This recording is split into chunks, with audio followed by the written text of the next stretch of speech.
conosco neste lugar. Amém?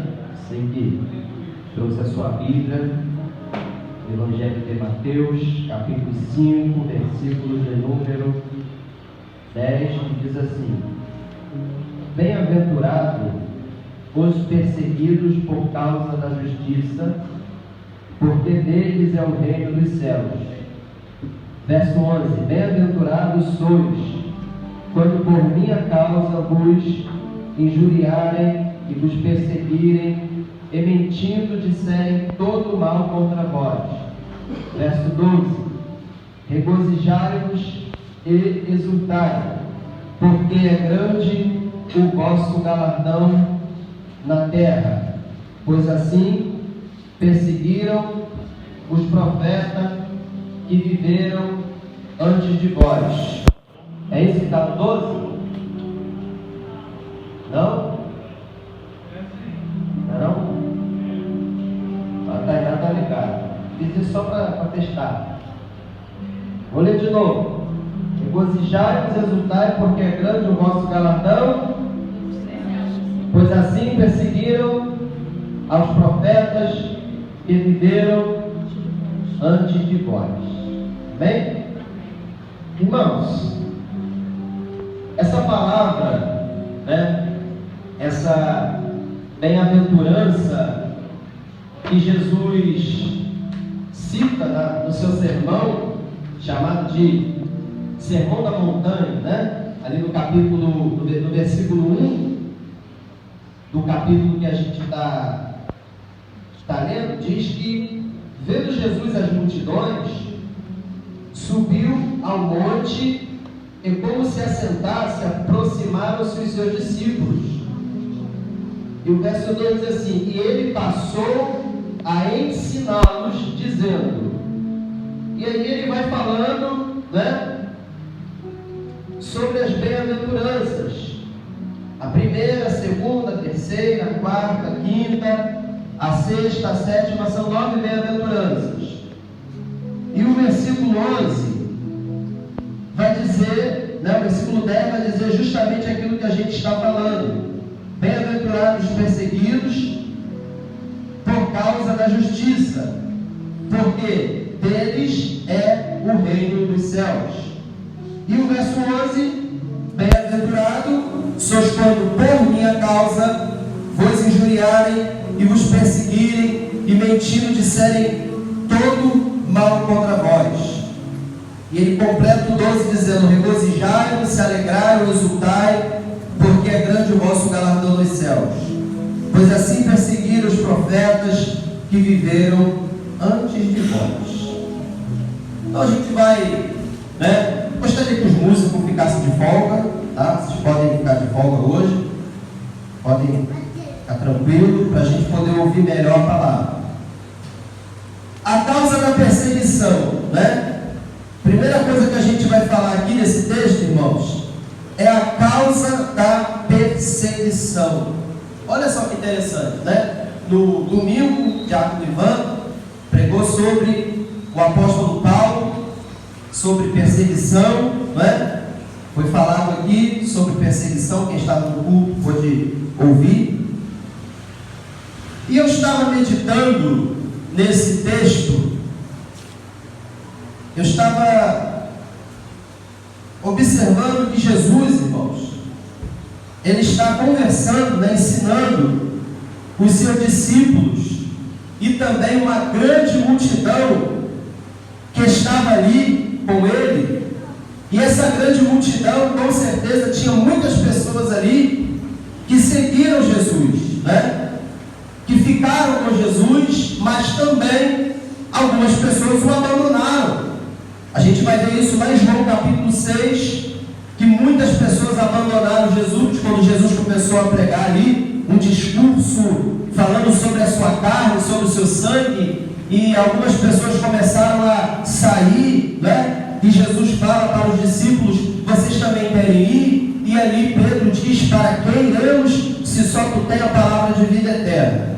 Então a gente observa que a primeira causa da perseguição, irmãos, que aqueles homens teriam que entender que eles seriam perseguidos por causa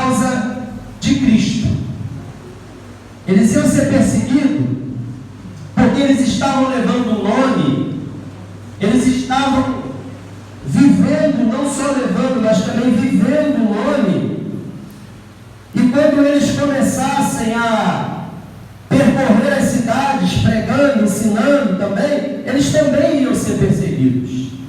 Então, a primeira causa da perseguição que a gente pode entender nesse texto aqui é que, se você não for perseguido, escute só o que eu vou falar, se você não for perseguido por causa de Cristo, você não é perseguido.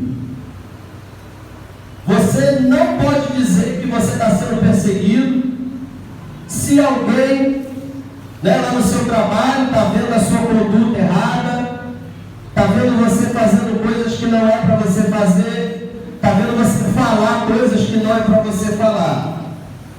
Então essa pessoa que é ímpia, ela vai acusar você, o papel dela é acusar. Ela vai te acusar, ela vai falar assim, mas você não é crente? Isso não é perseguição. Isso é mau testemunho. E algumas pessoas falam assim, eu estou sendo perseguido lá no meu trabalho, eu estou sendo perseguido na minha família, eu estou sendo perseguido na minha vizinhança aonde eu moro. Mas procura saber de fato por que ele está sendo perseguido. Porque ele dá um mau testemunho. Agora, se você vive uma vida irrepreensível, se você vive uma vida debaixo da palavra de Deus, se você é uma pessoa que você tem vida com Deus, você vai ser perseguido, mas não dessa forma. Você vai ser perseguido da forma que os mesmos discípulos de Jesus foram perseguidos também. E essa perseguição gera crescimento. Agora, o mau testemunho gera descredibilidade. Perde o crédito. Quando o meu testemunho não condiz com aquilo que eu trago para os demais uma coisa chamada falta de crédito. Qual crédito que eu vou ter para falar de algo que eu particularmente não estou fazendo? Nenhum. Jesus vai dizer isso. E eu acho interessante que essa perseguição que Jesus está falando para eles, irmãos, quando Pedro cresceu, quando João cresceu, eles passaram por isso. Eles foram perseguidos. Jesus aqui está dizendo para eles assim, vocês vão ser perseguidos. Jesus não está dizendo para eles que vai ser fácil, porque não é fácil. Servir a Cristo como eles serviram, nós temos a certeza e convicção de que nós vamos padecer perseguições. Mas essa perseguição trouxe o quê? Crescimento. Então a causa da perseguição sempre vai ter que ser Cristo, irmãos. Se você compra algo, Se você compra algo e você fala para a pessoa assim, eu vou pagar, vamos dar um exemplo aqui, perfume, Olha, eu vou pagar esse perfume dia tal,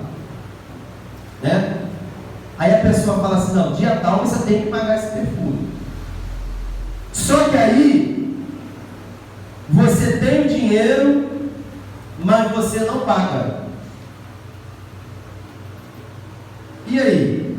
A pessoa vai fazer o quê? Se é dia 5, vamos dar um exemplo, vai passar dia 6, dia 7, dia 8, dia 9, dia 10. Porque tem gente que tem amnésia, irmãos? Esquece quando é ele que deve, Eu acho interessante que passa 5, 6, 7, 8, 9, 10 anos, a pessoa vai lá no portão, a pessoa não é crente. E ela bate lá no teu portão, lá, grita teu nome na rua, aí os vizinhos saem para ver, Preocupação.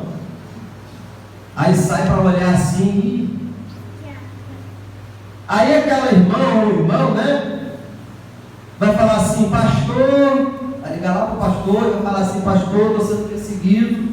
A minha vizinha está tribulando a minha vida, está batendo no meu portão, está me xingando. Não é perseguição, é mau testemunho. Está vendo como é que confunde as coisas? E eu já observei uma coisa, irmão, que alguns crentes nos negócios, quase 80% não tem palavra. Não tem palavra. Isso faz você perder, ou eu, o crédito de pregar o Evangelho. Você pode ficar desempregado, vou entender, a pessoa vai entender, né? Seu dinheiro pode ficar preso lá, eu vou entender. Mas quando a pessoa não condiz, não vai com aquilo que ela tem que ser diante da sociedade, para que a sociedade olhe para ela e veja que ela é um exemplo a seguir. Então, mau testemunho é diferente de perseguição. Às vezes você é perseguido no seu trabalho porque você não está na panela deles.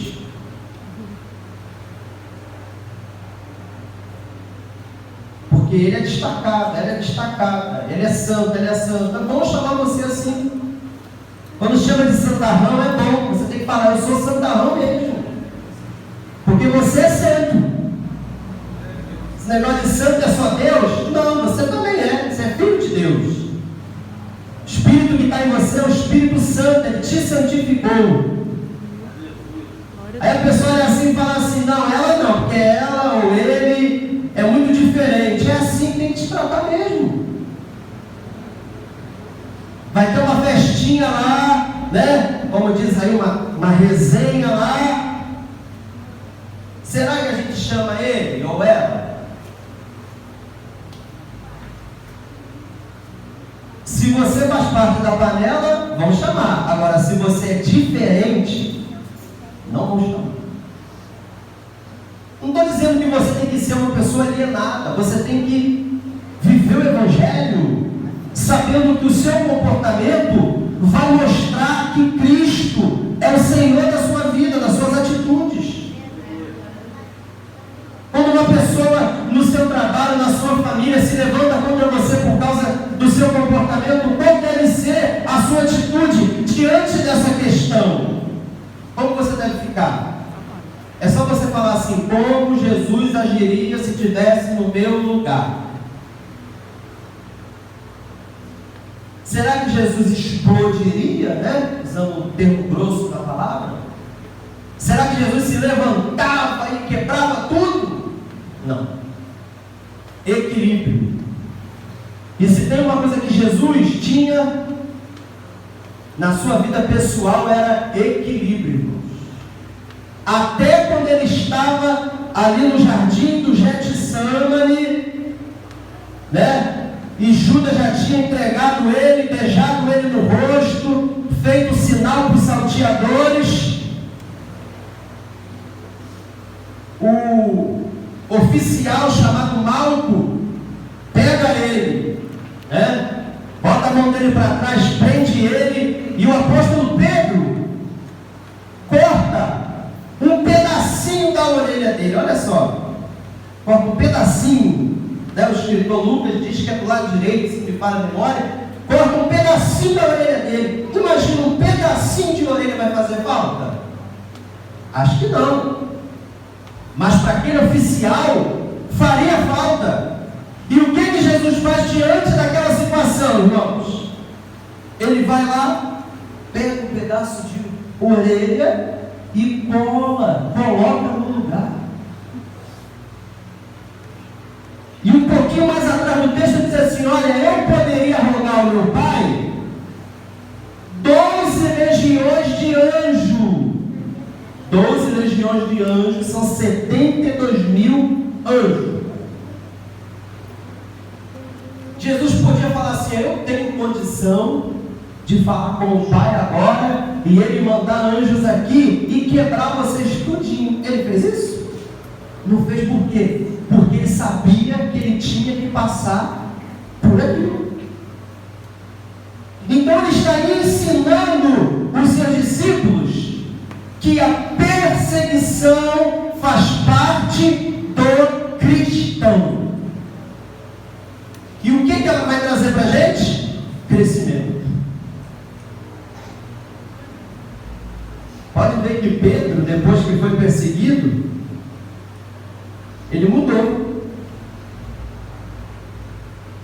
Aquele jeito explosivo teve que mudar. Aquela forma de viver, de ser, teve que mudar. E o diabo, uma certa feita, falou, né, que queria pegar Pedro e cirandar ele, passar ele na peneira. E o que Jesus fala? Roguei ao Pai por ti, para que a tua fé não desfalecesse. Mas quando você se converter, quer dizer, quando houver mudança na sua vida de fato, você fala para os seus irmãos. Então eu te pergunto nessa noite, qual é a causa de ser perseguido hoje? Quando você lê a segunda epístola de Pedro, a primeira e a segunda, você vai ver uma coisa interessante. A primeira epístola de Pedro, o apóstolo Pedro, que era o presbítero da igreja, ele fala sobre uma perseguição externa. Era uma perseguição que estava acontecendo naquela época. O imperador chamado Nero, ele estava matando os cristãos, perseguindo os cristãos. Então Pedro envia uma carta para aquela igreja, consolando aquela igreja. Só que na segunda epístola, Pedro já vai exortar a igreja de um outro tipo de perseguição, que não é a externa, mas é a interna. E que perseguição interna é essa? É a perseguição dos falsos mestres. Você lê o capítulo 2 todinho, você vai ver que Pedro está exortando aos pastores, aos doutores, ensinadores da palavra, para eles tomarem cuidado, ficarem atentos ao rebanho. Porque ele disse assim, ó, que vão se introduzir, Paulo já tinha exortado, vão se introduzir no meio de vocês. É por isso que a gente tem que ter, né, a vigilância. Por quê? Porque a gente está no mundo, né? O mundo, ele tem uma influência muito forte na igreja. Muito forte.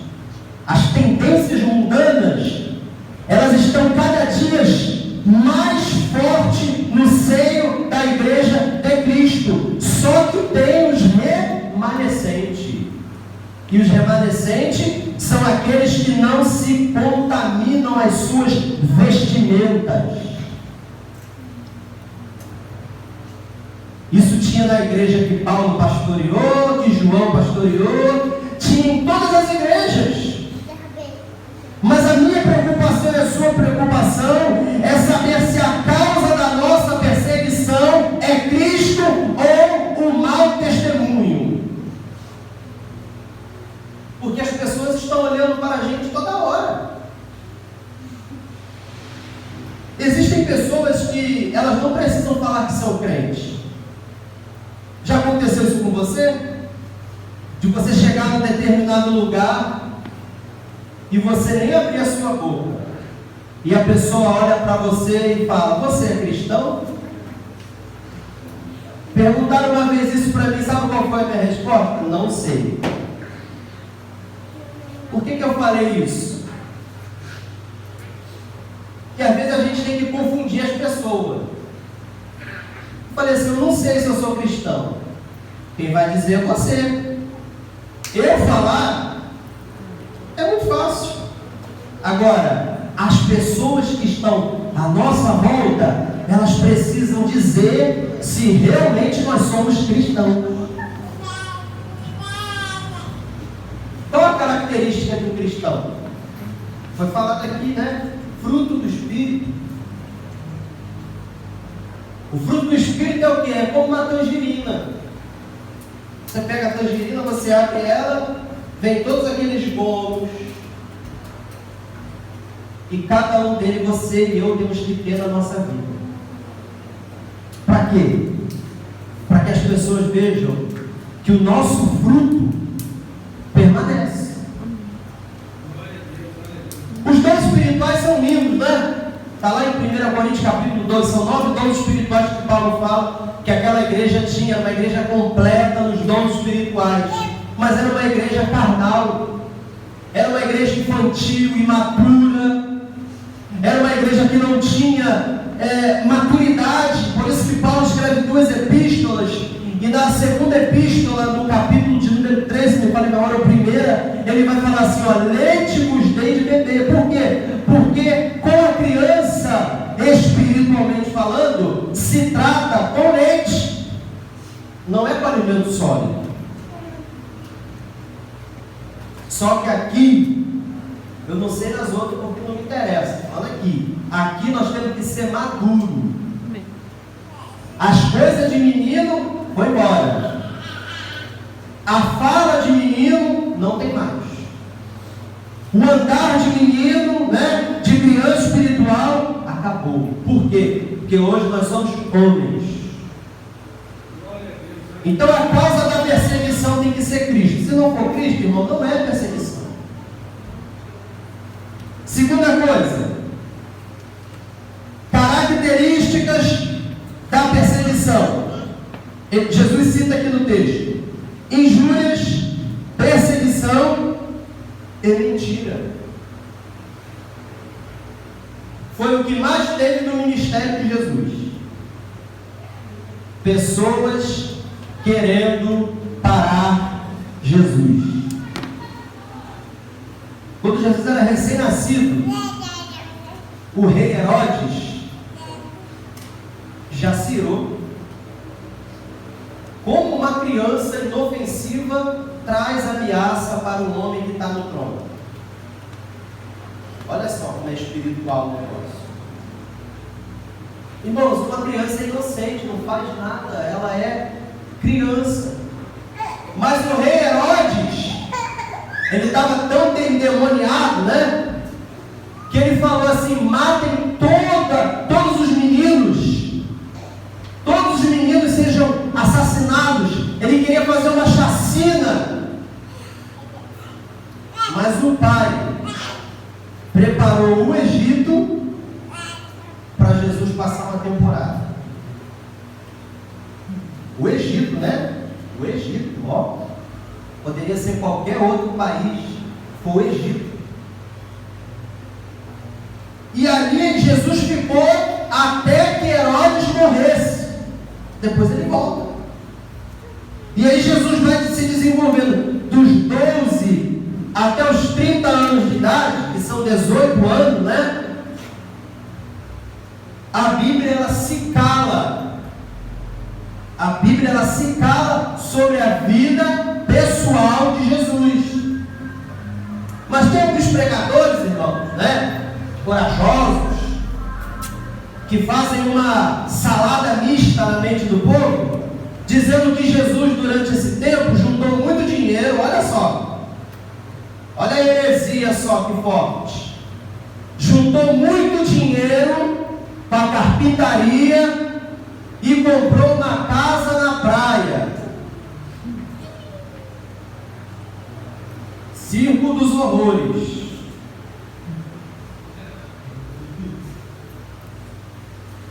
Comprou uma casa lá em Mangaratiba, né? De frente para a praia. Se você não tem casa na praia, você não tem fé. Então nós estamos todos sem fé. Eu primeiro, depois vocês. Então a vida pessoal de Jesus, a Bíblia se cala. Eu aprendi que quando a Bíblia se cala, eu não vou falar. Porque eu não tenho essa autonomia para falar. Mas tem pessoas que falam, irmãos. Por quê? Porque o povo gosta de novidade. Aí eu tive uma revelação aqui agora, Deus me deu. Aí começa a falar a revelação. Só que essa palavra já está revelada. Glória a Deus. Não precisa de botar a cadeira aqui, como eu já vi em alguns lugares, né? E tem um anjo sentado aqui nessa cadeira. Por quê? Porque o Espírito Santo está em mim, está em você, e ele me dá o esclarecimento da verdade. Eu não preciso ficar, irmãos, como uma folha seca, né? Que o vento leva para onde ele quer, procurando. Meu Deus, eu preciso que Deus fale comigo, né? E liga, né? Você não conhece não alguém que ora forte, aquela oração forte? Eu faço uma oração forte, irmão, você tem que ver, né, Aldeia? Faço uma oração forte. Vamos naquele irmão porque ele faz uma oração forte, mas você mesmo não quer orar. O véu não rasgou? Ou não rasgou? Eu acho que rasgou, né? Além do mais, que tem muitos por aí costurando o véu de novo. Mas o véu que separava, não separa mais. Ele está, né? O acesso hoje é livre à presença de Deus. Isso virou um vício, irmão, um entorpecimento de mente. Pessoa usuária de droga, né? Que usa muita droga, ela fica com um vício tão forte que ela vende tudo dentro de casa para comprar aquilo ali, porque ela precisa dar uma abstinência nela para usar. Hoje em dia existe não esse vício no meio do povo de Deus, mas existe um vício terrível de buscar visões e revelações. Virou uma coisa entorpecedora. Então Jesus, quando ele chega nos seus 30 anos, né, voltando novamente, quando ele chega nos seus 30 anos, Jesus ele aparece lá no capítulo 3 do Evangelho de São Mateus, né? Pode botar para mim, Maria, por favor? Mateus capítulo 3, verso 13. Vamos ver se é o verso 13. 15. Olha o que ele diz no verso 15.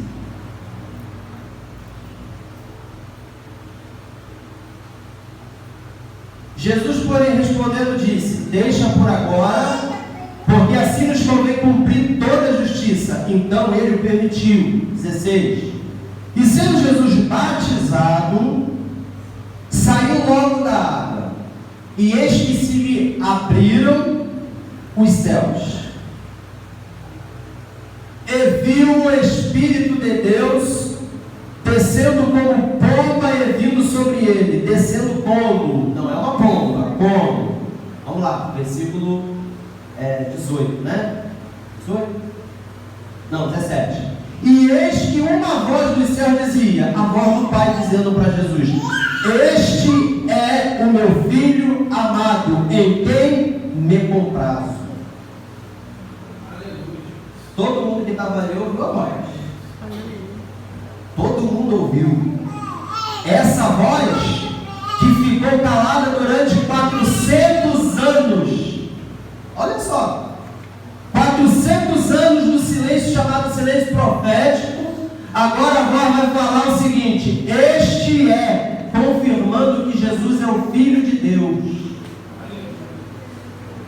Aí lá em Mateus capítulo 4, quando Jesus vai ser tentado, o diabo, né, chega para ele e pergunta para ele assim: se tu és Filho de Deus, transforma essas pedras em pães.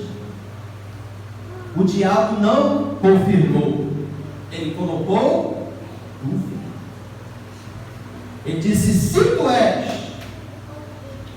A todo momento, irmãos, o diabo usou muitas pessoas para tirar Jesus do propósito da cruz. E ele foi fiel e obediente até a morte. Amém, Jesus. Glória a Deus. A natureza de Jesus é uma natureza impecável. Tá? Porque tem um povo aí ensinando que a natureza de Jesus, né, era corrompida. Deleta isso da sua vida. Jesus, ele tinha a sua natureza incorruptível. Ele não pecou, não havia pecado na pessoa de Jesus. Primeiro que ele não era da semente do homem. Já começa aí. Eu e você somos da semente do homem. A palavra semente vem da palavra sêmen. E eu acho interessante que Jesus, ele é da semente da mulher. Então tem muita diferença nisso. Isso faz a gente compreender que o diabo, ele usou várias pessoas para afastar Jesus. Ele usou Pedro? Usou. Ele disse assim, acho interessante que Pedro, chega para Jesus, no cantinho e fala assim: Senhor, se depender de mim,